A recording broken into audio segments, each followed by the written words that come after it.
Episode 15। Aryan और सेजल ऋषभ की mummy का पैर छूकर आशीर्वाद लेते हैं। ऋषभ की मम्मी सेजल को बहुत गौर से देखती है। ऋषभ की मम्मी सेजल से, यह क्या तुमने कोई सिंदूर नहीं लगाया? मंगलसूत्र भी नकली है, हाथ खाली है, पैरों में कोई पायल नहीं, हाथों में कोई अंगूठी नहीं। क्यों बेटा? सेजल डरते हुए आर्यन की तरफ देखती है। आर्यन सेजल से मुंह फेर लेता है। सेजल आंटी, वो थे नहीं मेरे पा। आर्यन, क्या आंटी? आजकल कौन सी लड़कियां पहनती है यह सब? ऋषभ की मम्मी आर्यन को डांटते हुए, चुप कर, नई नवेली दुल्हन को तो पहनना चाहिए ये सब। ऋषभ बात संभालते हुए, माँ आर्यन अभी बस जाने ही वाला था सेजल को लेकर। थोड़ी देर में मार्केट खुल जाएगी तो यह लेकर जाएगा इसको। कल सब जल्दी में हुआ न तो कुछ ले नहीं पाई सेजल। ऋषभ की मम्मी खुश होते हुए, हाँ फिर ठीक है। अच्छा सुनो, तुम सब के सब कल रात को खाना हमारे साथ ही खाना। आज थोड़ा मुझे काम है तो कल रात का खाना सबको वही खाना है। अंश खुश होता हुआ, आंटी बिल्कुल, मटर पुलाव बनाना मत भूलना मेरे लिए। ऋषभ की मम्मी, तू चुप कर, आज सिर्फ सेजल और आर्यन की पसंद का खाना बनेगा। अंश मुन बनाते हुए, हाँ जी, हम तो आपके बेटे ही नहीं है, बस आर्यन भाई और ऋषभ भाई ही है आपके बेटे। ऋषभ की मम्मी अंश के कान पकड़कर खींचते हुए, ज्यादा मत बोल, बना दूंगी तेरे लिए। अंश खुश होते हुए, थैंक यू आंटी। ऋषभ की मम्मी थोड़ी देर बैठकर वापस चली जाती है। सेजल भी ऊपर रूम में चली जाती है। आर्यन ऋषभ को घूरते हुए, क्या जरूरत थी झूठ बोलने की? मैं नहीं जाऊंगा, समझा तू? ऋषभ मत जा, मुझे पता था मम्मी को यह सब चीजें पसंद नहीं है, इसलिए मैंने पहले ही काजल को बोल दिया है। काजल थोड़ी देर में आ जाएगी और सेजल के साथ मार्केट चली जाएगी। आर्यन गुस्से में, मुझे तो ये समझ नहीं आता कि यह सब करने की क्या जरूरत है। जब रिश्ता ही नाम का है तो ये शादी के नाम की चूड़ियां, मंगलसूत्र वगैरह सब बकवास है। विवेक भाई, बुरा ना मानना, रिश्ता तो बन चुका है, चाहे नाम का ही क्यों ना हो, और ये सब बातें हमारे बड़ों के लिए बहुत मायने रखती है। आर्यन, ठीक है, जिसका जो मन करे वो करो, बस मुझसे कोई उम्मीद मत रखना, बोलकर अंदर कमरे में चला जाता है। थोड़ी देर में काजल रीना के साथ आती है। अंश उन तीनों को लेकर मार्केट जाता है। रास्ते में रीना सेजल से, अब तो मैं तुम्हें भाभी ही बोलूंगी। काजल, वैसे तो मेरी भी भाभी लगी तू। सेजल काजल से, आप तो रीना की बहन। रीना, ऋषभ भैया मेरे होने वाले जीजू है। तीनों मार्केट पहुंचती है। काजल सेजल को बहुत सी चीजें दिलवाती है। आज तक सेजल ने ये सब कभी नहीं पहना था या खरीदा था तो उसे बहुत अजीब लग रहा था, पर काजल उसे जबरदस्ती सब दिलवाती है। दोपहर को वहां से आकर रीना और काजल अपने घर चले जाते हैं। थोड़ी देर बाद सेजल ऋषभ से, भैया वो दादी से मिलना था। ऋषभ, अभी तो तीनों थोड़ा काम से बाहर गए हुए हैं, आ जाए तो तुम उनके साथ चली जाना, तब तक दादी का हाल चाल फोन करके पूछ लो।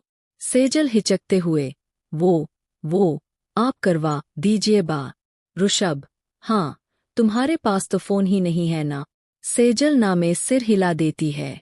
ऋषभ 1 मिनट बोलकर आर्यन की अलमारी खोल उसमें कुछ ढूंढता है। सेजल की नज़र अलमारी में पड़ती है, जिसमें एक छोटे से कोने में एक फोटो चिपकी होती है, जिसमें आर्यन और सेजल का स्केच होता है, जो आर्यन ने ही बनाया था। उसने सारे स्केच तो जला दिए थे, पर अपने दिल के हाथों मजबूर वो इस स्केच को नहीं फाड़ पाया था। ऋषभ अलमारी में से एक फोन निकालकर सेजल के हाथ में देता है। ऋषभ, यह आर्यन ने वैसे तुम्हारे लिए ही लिया था, तुम्हें देना भी चाहता था, पर उसी दिन उसे पता चला कि तुम रोहन को पसंद करती हो तो इसलिए नहीं दिए। इसमें सबके नंबर सेव है, तुम्हारे चाचा चाची के भी, तो उनको कॉल करके दादी का हालचाल पूछ लो। सेजल को पता था कि अगर वह चाचा चाची के नंबर पर फोन करेगी तो दादी से बात नहीं कराएंगे। सेजल, ऋषभ से, अगर आप बात कर लेते चाचा से तो? ऋषभ, ठीक है, बोलकर सेजल के फोन से उसके चाचा के नंबर पर फोन करता है। उसके चाचा फोन उठाते हैं। ऋषभ, हेलो, मुझे दादी से बात करनी है। विजय, आप कौन? ऋषभ बोल रहा हूँ। विजय, ठीक है, रुको अभी देता हूँ। विजय दादी के पास फोन लेकर जाता है और दादी बात करती है। दादी, हेलो ऋषभ। दादी, नमस्ते, कैसी है आप? दादी, मैं ठीक हूँ। सेजल, कैसी है? ऋषभ वो भी ठीक है, लीजिए सेजल से ही बात कीजिए। सेजल ऋषभ से फोन लेते हुए दादी कैसी है? दादी बस तेरी याद आ रही थी। सेजल दादी मैं आऊंगी शाम को मिलने। दादी तू मेरी फिक्र मत कर, तू ठीक है ना सेजू? सेजल जी दादी, आपको जब भी मन करे इस नंबर पर फोन कर लेना, ये फोन मेरे ही पास रहेगा। दादी खुश होते हुए, चलो अब तेरे पास अपना फोन तो है, अब मैं तुझे ही परेशान करूंगी फोन कर करके। सेजल मुस्कुराते हुए, जी दादी। सेजल दादी से थोड़ी देर बात कर फोन रख देती है। सेजल को खाली बैठने की आदत नहीं थी तो वो पूरे घर की सफाई करने लग जाती है। आर्यन नीचे ऑफिस में खोया खोया सा बैठा था। आर्यन सुबह के बाद एक बार भी ऊपर नहीं गया था। आर्यन को बहुत ही अजीब सी बेचैनी हो रही थी। जो भी उसने सेजल के साथ सोचा था वही हो रहा था लगाना, पर ऐसे तो उसने कभी नहीं सोचा था। वो उसे हमेशा खुश देखना चाहता था, पर जब खुद ही सोचा है कि उसे तकलीफ देनी है, तो तकलीफ उसे ही क्यों हो रही है। थोड़ी देर में विवेक आता है। आर्यन उसे सेजल को दादी के पास लेकर जाने को बोलता है। सेजल जैसे ही नीचे आती है, आर्यन की धड़कनें रुक जाती है। कपड़े तो सेजल ने नहीं लिए थे, तो उसने पुराना ही ब्लू सूट पहना था। मैचिंग की चूड़ियां, मंगलसूत्र, मांग में सिंदूर, मैचिंग झुमकी, बिंदी, बालों की लंबी सी छोटी बिल्कुल परी जैसा गोरा रंग। आर्यन तो सेजल में खो ही जाता है। विवेक भाई जाए हाँ। आर्यन खुद को संभालते हुए, हाँ जा। सेजल विवेक के साथ कार में बैठ दादी से मिलने जाती है। सेजल जैसे ही घर पहुंचती है, हॉल में सबके साथ बैठे रोहन को देख डर जाती है। रोहन की नजरें सेजल पर पड़ती है, तो उसे अपने ही ऊपर गुस्सा आता है। रोहन मन में, अब तो और सुंदर लग रही है, इसे तो मैं अपना बना कर ही रहूंगा, चाहे कुछ भी हो जाए, बेशक एक रात के लिए ही सही। सोच कर सेजल के पास जाने लगता है। सेजल की टांगें कांपने लगती है। इतने में विवेक गाड़ी पार्क करके अंदर आ जाता है। रोहन जहां खड़ा था विवेक को देख वही खड़ा रह जाता है। विवेक रोहन को घूरते हुए, तू अब यहाँ क्या कर रहा है? रोहन, तू चमचा है, चमचा हीरा, मुझसे सवाल करने की औकात नहीं है तेरी। विवेक, तेरे जैसों के मुंह लगने का शौक नहीं है मुझे। सेजल से, भाभी आप दादी से मिल लो, मैं यहीं बैठा हूँ। सेजल हाँ में सिर हिलाकर दादी के रूम में चली जाती है। दादी लेटी हुई थी। सेजल दादी। दादी उठकर बैठते हुए, आ गई मेरी सेजू। सेजल जी दादी। सेजल दादी के गले लगती है। दादी सेजल को देखते हुए, आज बहुत प्यारी लग रही है तू। सेजल मुस्कुरा देती है। दादी तू ठीक है ना? सेजल जी दादी। दादी तूने सब कुछ नया पहना है, कपड़े क्यों नहीं पहने नए? सेजल, वो हमें ज्यादा टाइम नहीं मिला तो आर्यन जी ने बोला है 2-4 दिन में नए कपड़े दिलवा देंगे। दादी खुश होते हुए, अच्छी बात है, बस अब तू खुश रह, मेरी चिंता मत कर। लगता है आर्यन इन्हें समझा कर गया है। आज तो मेरा बहुत ध्यान रख रहे हैं। मैंने कहा था ना आर्यन तुझे खुश रखेगा।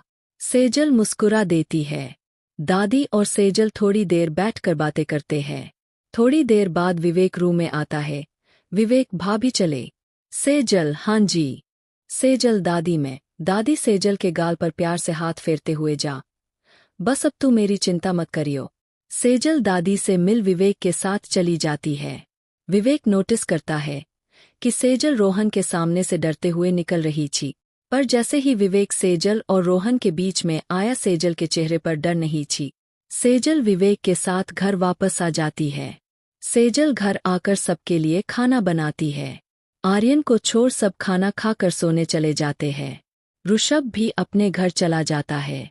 सेजल हॉल की बालकनी में खड़ी हो जाती है तो देखती है नीचे ऑफिस के पीछे बने गार्डन में आर्यन वही नीचे फोल्डिंग बेड पर बेसुध सा लेटा हुआ है। उसके पास दारू की एक बोतल खाली पड़ी हुई है, दूसरी उसके हाथ में है। आर्यन आसमान की तरफ मुंह किए हुए बातें करे जा रहा है। तुम ना बहुत बुरे हो, एक प्यार मांगा था वो भी दिया तो नफरत के साथ क्यों किया सेजल ने मेरे साथ ऐसा? एकदम से चिल्लाते हुए, क्यों किया सेजल ने मेरे साथ ऐसा? कुछ पूछ रहा हूँ। सेजल से कुछ पूछो तो बस डरा हुआ सा चेहरा बना लेती है। उसकी चुप्पी से मुझे और नफरत हो जाती है। खड़ा होता हुआ, बस आज तो मैं आर्यन ने इतनी शराब पी हुई है कि उससे सीधा भी खड़ा नहीं हुआ जा रहा। उससे सच्चाई जानकर ही रहूंगा। इतना बोलकर वो चलने लगता है, पर वही फोल्डिंग बेड से टकरा कर नीचे गिर जाता है, जिससे उसके हाथ की शराब की बोतल हाथ से छूटकर नीचे गिर जाती है और टूट जाती है। आर्यन भी उसी के ऊपर गिर जाता है, जिससे आर्यन के हाथ में टूटा हुई कांच का टुकड़ा लग जाता है, जिसने से हल्का सा खून निकलने लगता है। ऊपर सेजल ये सब देख रही थी। वह खून देखकर डर जाती है और भागते हुए नीचे आती है, आर्यन को पकड़ते हुए। आर्यन जी, आप ठीक है? आर्यन सेजल को धक्का देता हुआ, हटो यहाँ से, मुझे नहीं करनी तुमसे बात। गुस्से में आर्यन की नशे की खुमारी भी काफी हद तक उतर जाती है। सेजल, आपके हाथ में चोट लगी है। आर्यन सेजल के पास आते हुए, चोट भी तो तुमने ही दी है ना, और खुद ही पूछने आई। क्यों क्यों क्यों बनती हो इतनी शरीफ? क्यों लगाया तुमने मेरे ऊपर इतना गंदा इल्जाम? मैंने तुम्हारे साथ बदतमीजी करने की कोशिश की, बोलो ना क्यों? मैंने तो कभी गंदी नजर से तुम्हें देखा भी नहीं था, और तुमने मेरे ऊपर ऐसा इल्जाम लगा दिया। सेजल कुछ नहीं बोलती। आर्यन चिल्लाते हुए, बोलती क्यों नहीं हो? सेजल डर के मारे चुप रहती है। आर्यन को गुस्सा आ जाता है। आर्यन सेजल के दोनों गालों को अपने हाथ से पकड़ता हुआ जबरदस्ती करने की कोशिश की। ना, मैंने तुम्हारे साथ, आज मैं तुम्हें बताऊंगा जबरदस्ती क्या होती है। सेजल यह सुनते ही डर जाती है। उसकी कंपकपी छूट जाती है। वो डरते हुए आर्यन को देखने लगती है। आर्यन सेजल का हाथ पकड़कर खींच के ऊपर रूम में ले जाता है। आर्यन सेजल को रूम में लाकर बेड पर पटक रूम का दरवाजा बंद कर देता है। सेजल डरते हुए, प्लीज मुझे जाने दीजिए। आर्यन अपनी शर्ट उतारकर एक तरफ फेंक देता है। आर्यन सेजल के बाल पीछे की तरफ खींचते हुए, बता, मैंने कहाँ हाथ लगाया था बो? आर्यन ऐसा बोलते हुए सेजल के बाजुओं को पड़ता है। सेजल रोते हुए, प्लीज मुझे छोड़ दीजिए, आप नशे में हैं। आर्यन पर एक तो दारू का नशा, ऊपर से गुस्सा। आर्यन को खुद नहीं पता था कि वह क्या कर रहा है। आर्यन सेजल को अपनी तरफ खींचने लगता है, तो सेजल आर्यन को धक्का देते हुए खड़ी हो जाती है। इस चक्कर में सेजल के सूट की बाजू एक तरफ से फट जाती है। सेजल दरवाजे की तरफ भागने लगती है। आर्यन दरवाजे के सामने जाकर खड़ा हो जाता है। आर्यन, जा तू आज कमरे से जाकर दिखा। सेजल बुरी तरह से रोने लगती है। आर्यन उसके करीब जाने लगता है। सेजल रोते हुए पीछे होती जा रही थी। सेजल वही पीछे पड़ी चेयर से टकरा कर नीचे गिर गई। आर्यन उसके पास बैठ उसके गालों को पकड़ते हुए, पता है, तेरे साथ तो मैं नशे में भी जबरदस्ती नहीं कर सकता। कोई और होती अब तक तो गोलियों से भून चुका होता। तुझे तो मैं मार भी नहीं सकता। रोते हुए, मुझे बस इतना बता दे, क्यों लगाया इतना घिनौना इल्जाम मेरे ऊपर? मैंने तो प्यार किया था ना तुझसे, अब भी करता हूँ। नहीं कर सकता मैं तुझसे नफरत। सेजल सिर्फ रोती ही जा रही थी। आर्यन उसका गाल छिटकते हुए, तेरे साथ तो मैं सपने में भी गलत नहीं कर सकता। जा तू, निकल जा यहाँ से। नहीं करूँगा कभी भी तेरे साथ गलत। चली जा यहाँ से, बोलकर गुस्से में बेड पर आकर लेट जाता है। सेजल जल्दी से दरवाजा खोलकर बाहर निकल आती है। बाहर वो हॉल की बालकनी में आकर बैठ जाती है। थोड़ी ही देर में आर्यन सो जाता है। सेजल पूरी रात वैसे ही डरी हुई बैठी रही। कब उसकी आंख लगी और वो वही फर्श पर लेट गई, उसे खुद नहीं पता चला। सुबह ऋषभ आर्यन के घर पहुंचा तो आर्यन उन्हें कहीं नहीं दिखाई दिया। ऋषभ ने आर्यन को फोन किया। आर्यन अभी भी वही ऊपर रूम में सो रहा था। सेजल भी जब लेट सोई थी तो अभी उसकी भी नींद नहीं खुली थी। आर्यन ने नींद में अपनी पेंट की जेब से फोन निकाल कान से लगाया। हाँ ऋषभ, कहाँ है तू? आर्यन एक आंख खोल वापस बंद करते हुए रूम में। ऋषभ चौंकते हुए, तू ऊपर रूम में है? आर्यन चिढ़ते हुए, हाँ ऋषभ, तो सेजल कहाँ है? आर्यन, यही होंगी। रूम में एकदम से चौंकते हुए उठकर बैठता है। आर्यन, ऋषभ से बाद में बात करता हूँ बोलकर फोन काट। उसे रात का थोड़ा थोड़ा याद आता है। वो कमरे की हालत देखता है। फिर सेजल के दुपट्टे पर नजर जाती है। वो भी नीचे ही गिरा हुआ था। वही पास में आर्यन अपनी शर्ट देख चौंकते हुए खुद को देखता है। आर्यन को खुद पर गुस्सा आता है। मैंने सेजल के साथ सच में जबरदस्ती की सोचकर घबरा जाता है। वो सारी बात याद करने की कोशिश करता है तो उसे बस कुछ कुछ बातें याद आ रही थी। उसे याद आता है कि उसने सेजल को जाने को बोला था। वो भागते हुए बाहर आकर सेजल को देखता है। सेजल कहीं नहीं देखती। वो बालकनी में आकर देखता है तो सेजल एक तरफ सिमटी हुई सो रही थी। उसकी बाजू भी एक तरफ से फटी हुई दिख रही थी। सेजल के गालों पर अभी भी आंसुओं की बूंदें छपी हुई थी। आर्यन को अपने ऊपर बहुत गुस्सा आता है। आर्यन सुबह ऋषभ के फोन आने से उठता है।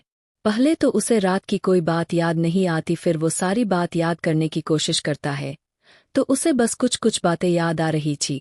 उसे याद आता है कि उसने सेजल को जाने को बोला था। वो भागते हुए बाहर आकर सेजल को देखता है।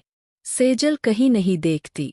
वो बालकनी में आकर देखता है तो सेजल एक तरफ सिमटी हुई सो रही थी। उसकी बाजू भी एक तरफ से फटी हुई दिख रही थी। सेजल के गालों पर अभी भी आंसुओं की बूंदें छपी हुई थी। आर्यन को अपने ऊपर बहुत गुस्सा आता है। सेजल का दुपट्टा उठाकर बाहर सेजल के पास आता है।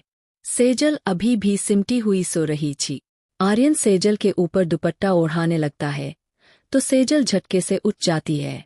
सेजल आर्यन को देख डरते हुए धीरे धीरे पीछे खिसकने लगती है। आर्यन ये देख सेजल के ऊपर दुपट्टा डालकर पीछे हो जाता है। आर्यन सेजल से नजरें नहीं मिला पा रहा था।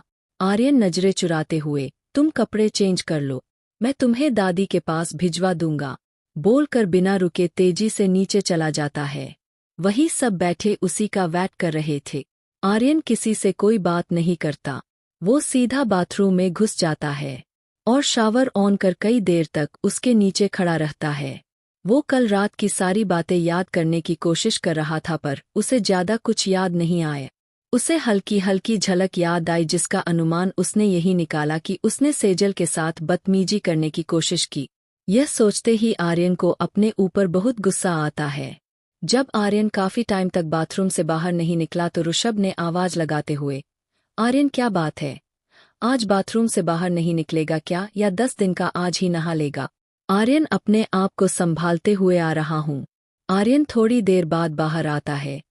वह किसी से कुछ नहीं बोलता, वह एक तरफ बैठ जाता है। सब उसे देख रहे थे। आर्यन ऋषभ से एक काम कर सेजल को उसके घर छोड़कर आ। यह सुन चारों के चारों आर्यन को चौंकते हुए देखते हैं। ऋषभ, क्या हुआ, दादी की तबीयत ठीक है? आर्यन, दादी से मिलने के लिए नहीं, उसको हमेशा वहां पर रहने के लिए छोड़कर आने को बोल रहा हूँ। इससे ज्यादा मुझे कोई बात नहीं करनी। ऋषभ इशारे से अंश, विवेक और विक्रम को बाहर भेज देता है। ऋषभ आर्यन से, क्या हुआ अब बता। आर्यन गुस्से से बोला, ना मैंने, जा उसको छोड़कर आ। ऋषभ, सेजल कहीं नहीं जाएंगी, वो अब यही रहेगी और आज वैसे भी मम्मी ने तुम सबको घर पर बुलाया है। आर्यन चिल्लाते हुए, तुझे मेरी बात समझ में क्यों नहीं आती? जितना बोला है उतना का। ऋषभ भी गुस्सा होते हुए, ये दादागिरी ना अपनी अपने पास रख। तुझे मैंने बोल दिया कि सेजल कहीं नहीं जाएगी, मतलब कहीं नहीं जाएगी। आर्यन गुस्से से ऊपर जाता है। ऋषभ भी उसके पीछे पीछे जाता है। सेजल अभी भी हॉल की बालकनी में ही सिमटी हुई बैठी थी। आर्यन सेजल के ऊपर चिल्लाते हुए, तुम्हें सुनाई नहीं देता क्या? बोला है ना कपड़े चेंज करो। ऋषभ, उसके ऊपर क्यों चिल्ला रहा है? यह तो बता हुआ क्या है? आर्यन, ये अब यहाँ पर नहीं रहेगी बा। सेजल एक तरफ डरी हुई बैठी दोनों की बातें सुन रही थी। ऋषभ सेजल से, सेजल क्या हुआ है, तुम मुझे बताओ। आर्यन, तू उससे क्या पूछ रहा है? मैं बोल रहा हूं ना ये यहाँ नहीं रहेगी। ऋषभ सेजल से, सेजल तुम जाओ अपने रूम, मैं इससे बात करता हूँ। सेजल डरते हुए उठकर अपने कमरे में चली जाती है। ऋषभ आर्यन को बैठाते हुए, तू शांति से बैठ, मुझे सारी बात बता, हुआ क्या है? आर्यन को जितना याद आता है वो ऋषभ को सारी बात बता देता है। ऋषभ, एक बार उससे तो पूछ कि वह जाना चाहती है या नहीं। आर्यन, वह मुझ जैसे बदतमीज लड़के के साथ रहना चाहेगी? वो वैसे भी रोहन से प्यार करती है, अब वैसे भी वहां नहीं रहेगी, वरना अपने गुस्से पर कंट्रोल नहीं कर पाऊंगा। तू क्यों नहीं समझ रहा? उसके साथ कुछ गलत नहीं करना चाहता। ऋषभ, ठीक है, पर एक बार मुझे उससे बात करने दे प्लीज। आर्यन, ठीक है, पर मैं बाहर खड़ा होकर सारी बात सुनूंगा। ऋषभ, ठीक है, जैसा तुझे ठीक लगे। ऋषभ थोड़ी देर बाद सेजल के रूम का दरवाजा नॉक करता है। सेजल तब तक नहा कर आ चुकी थी। सेजल दरवाजा खोलती है। ऋषभ, सेजल तुमसे जरूरी बात करनी है। आ सकता हूँ अंदर? सेजल हाँ में सिर हिलाकर एक तरफ बैठ जाती है। ऋषभ सेजल के पास बैठता हुआ देखो। आर्यन चाहता है कल रात जो भी हुआ वह दोबारा कभी ना हो, इसलिए तुम अपनी दादी के पास रहने के लिए हमेशा के लिए चली जा। सेजल घबराते हुए, दादी पहले ही बीमार है, अगर उन्हें सच पता चल गया तो और बीमार हो जाएगी। मैं उन्हें खोना नहीं चाहती, प्लीज उन्हें सच मत बताइए, प्लीज। हाथ जोड़ते हुए, आपको जो सजा देनी है मुझे दे दीजिए, गलती तो की है मैंने। ऋषभ, एक बात प्लीज सच सच बताना। सेजल, क्या तुम रोहन को पसंद करती हो? सेजल ना में सिर हिला देती है। यह सुनकर ऋषभ आर्यन की तरफ देखता है, जो बाहर ही खड़ा होकर सारी बातें सुन रहा था। ऋषभ वही सेजल के पास बैठा हुआ, अब बता आर्यन, क्या करना है? आर्यन, इसे बोल बैग पैक कर ले। दादी को कुछ नहीं बताऊंगा, पर ये अब यहाँ नहीं रहेंगी, क्योंकि जो भी कल हुआ वो मैंने गलत किया। ऋषभ, दादी पूछेंगी नहीं कि क्यों रहेंगी सेजल अब वहाँ? आर्यन, बोल दूंगा कुछ दिन के लिए बाहर जा रहा हूँ। ऋषभ, फिर कुछ दिन के बाद ले आएगा इसे। आर्यन, नहीं।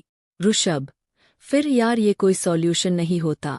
आर्यन थोड़ी देर चुप रहता है, फिर ठीक है, ये ऊपर रहेंगी मैं नीचे, और ये मुझसे कोई बात नहीं करेंगी।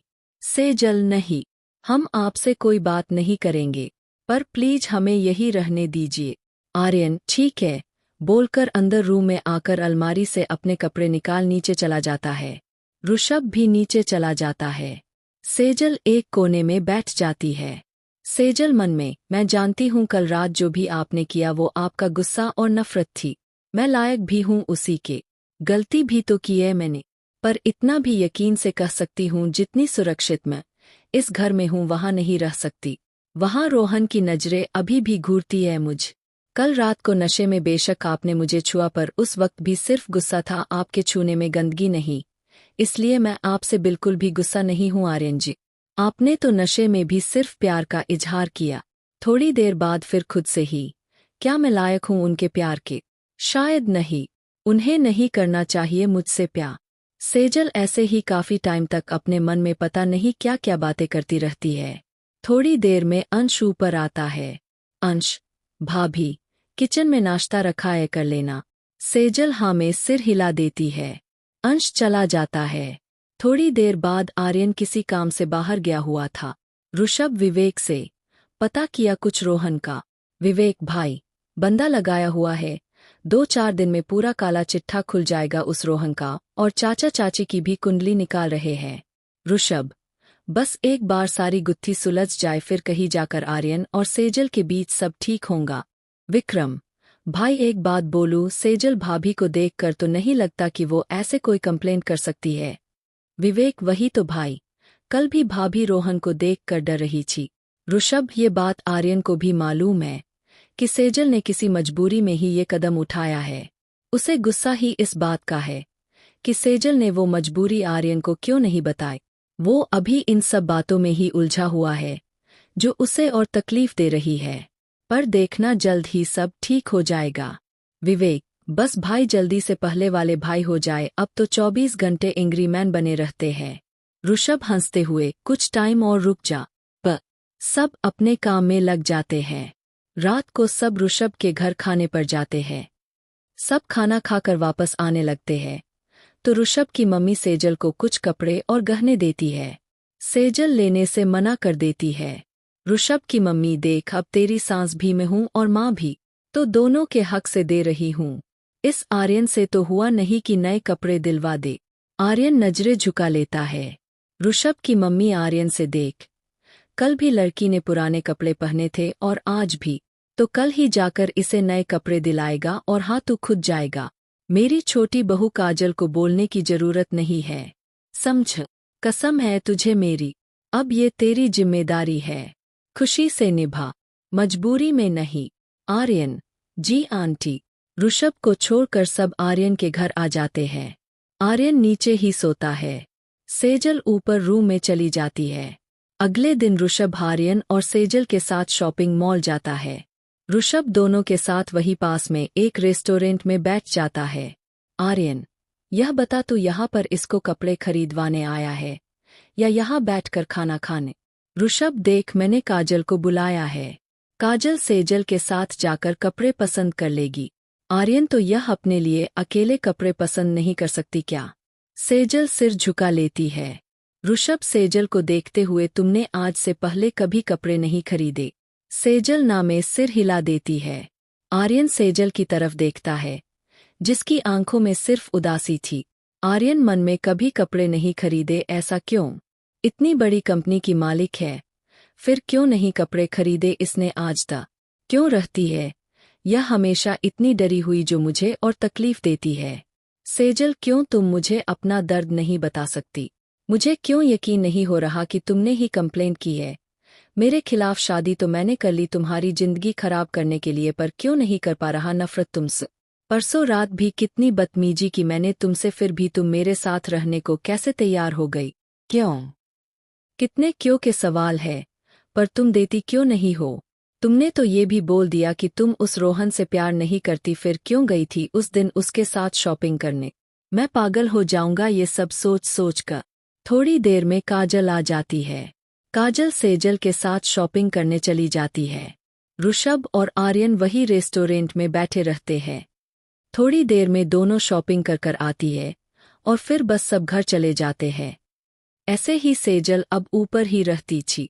आर्यन अब ऊपर नहीं जाता था। सेजल ने अब घर का काम करना शुरू कर दिया था।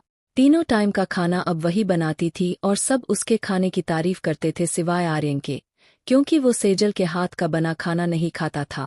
वो हमेशा खाना बाहर से ही मंगवाता था। इस बीच सेजल 2-3 बार दादी से मिलने भी गई थी, कभी अंश, विवेक, विक्रम या ऋषभ के साथ।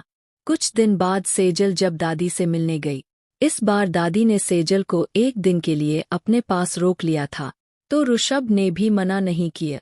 वो सेजल को दादी के पास छोड़कर आ गया। ऋषभ घर आया तो आर्यन ने सेजल को ना देखकर ऋषभ से पूछा, सेजल कहाँ है? ऋषभ, यार वो दादी ने रोक लिया। दादी की तबीयत ठीक नहीं थी तो उन्होंने सेजल को कल तक रुकने को बोला, तो मैं मना नहीं कर पाए। आर्यन, चल ठीक है, कोई नहीं, चला जायो कल लेने। ऋषभ, इस बार तू जायो लेने। आर्यन, देख मैंने पहले ही कहा यह। ऋषभ बात बीच में काटते हुए, यार दादी को शक हो जाएगा कि तू अब तक एक बार भी नहीं गए। आर्यन, ठीक है, मैं ही चला जाऊंगा लेने। अगले दिन शाम को आर्यन नीचे ऑफिस में खर्चे की फाइल लेकर बैठा हुआ था।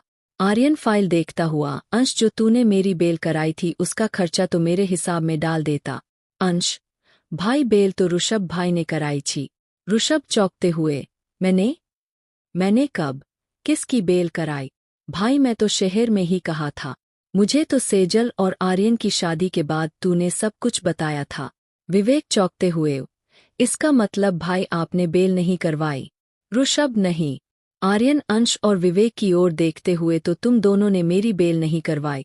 अंश, सॉरी भाई, हमने तो पूरी कोशिश करी थी, वकील ने भी चक्कर काटे पर आपको बेल नहीं मिल पा रही थी, क्योंकि अटेम्प्ट टू रेप का केस था तो बेल नहीं मिल पा रही थी। और उस वक्त तो ये ध्यान ही नहीं गया हमारा कि ऋषभ भाई को तो हमने कुछ बताया ही नहीं था। हम तो आपको देखकर ही खुश हो गए थे। आर्यन चौंकते हुए फाइल टेबल पर पटकते हुए, उस इंस्पेक्टर ने तो कहा था कि बेल हुई है मेरी।